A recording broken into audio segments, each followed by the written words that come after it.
दिल्ली में हुए car blast में 13 लोगों की मौत का आंकड़ा 1000 तक भी पहुंच सकता था अगर एक आईपीएस अफसर को इस पूरी साजिश की भनक न लगी होती।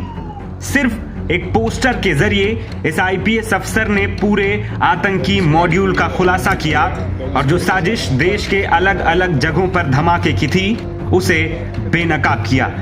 कई संदिग्ध आतंकी अब तक गिरफ्तार हो चुके हैं। आपके मन में सवाल आ रहा होगा कि आखिर कौन है वो आईपीएस अफसर और कैसे उसने इस पूरे व्हाइट कॉलर टेरर मॉड्यूल का पर्दाफाश किया।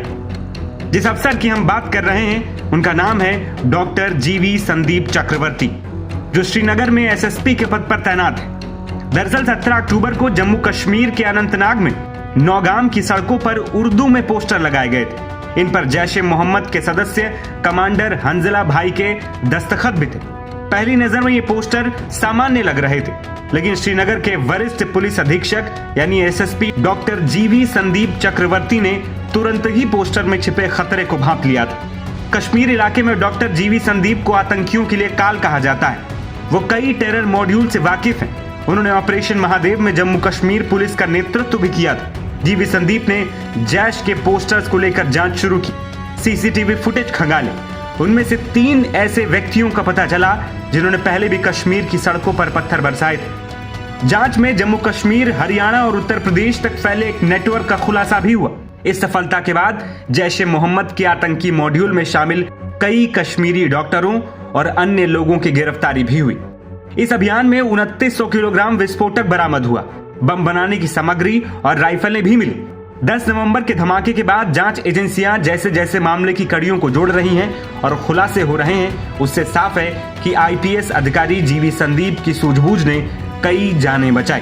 दावा तो ये भी किया जा रहा है कि इस मॉड्यूल के टारगेट पर अयोध्या और वाराणसी जैसी जगह थी और अगर यहाँ पर ब्लास्ट होने में आतंकी कामयाब हो जाते तो कई हजारों जानें जा सकती थी। आंध्र प्रदेश के कुर्नूल के रहने वाले डॉक्टर जीवी संदीप चक्रवर्ती ने साल 2010 में कुर्नूल मेडिकल कॉलेज में एमबीबीएस किया। 1 साल तक डॉक्टर के रूप में भी अपनी सेवाएं दी, लेकिन उनका झुकाव जनसेवा की ओर था। साल 2014 में उन्होंने भारतीय पुलिस सेवा ज्वाइन की। मेडिकल पृष्ठभूमि से आने के कारण उन्हें पुलिसिंग में मानवीय दृष्टिकोण और वैज्ञानिक सटीकता का समावेश किया। जम्मू कश्मीर में उन्होंने उरी, सोपोर, बारामूला, हंदवाड़ा, कुपवाड़ा, अनंतनाग और श्रीनगर जैसे संवेदनशील जिलों में अपनी सेवाएं दी। अप्रैल 2025 में श्रीनगर के एसएसपी का कार्यभार संभालते ही उन्होंने 2 लक्ष्य तय किए थे: आतंकवाद पर काबू और नागरिकों का विश्वास हासिल करना। दिल्ली ब्लास्ट के बाद उनके काम की खूब तारीफ हो रही है, क्योंकि आतंकी मॉड्यूल की जटिल साजिश को बेअसर करने में एक पुलिस अधिकारी की तेज सोच और रणनीतिक कौशल ने अहम मोड़ पर घटना की दिशा बदल दी। उनका साहस और सूझबूझ ही कई अनमोल जिंदगियों की रक्षा का कारण बना। ऐसे अफसर को आज सब सलाम कर रहे हैं। नवभारत टाइम्स की रिपोर्ट।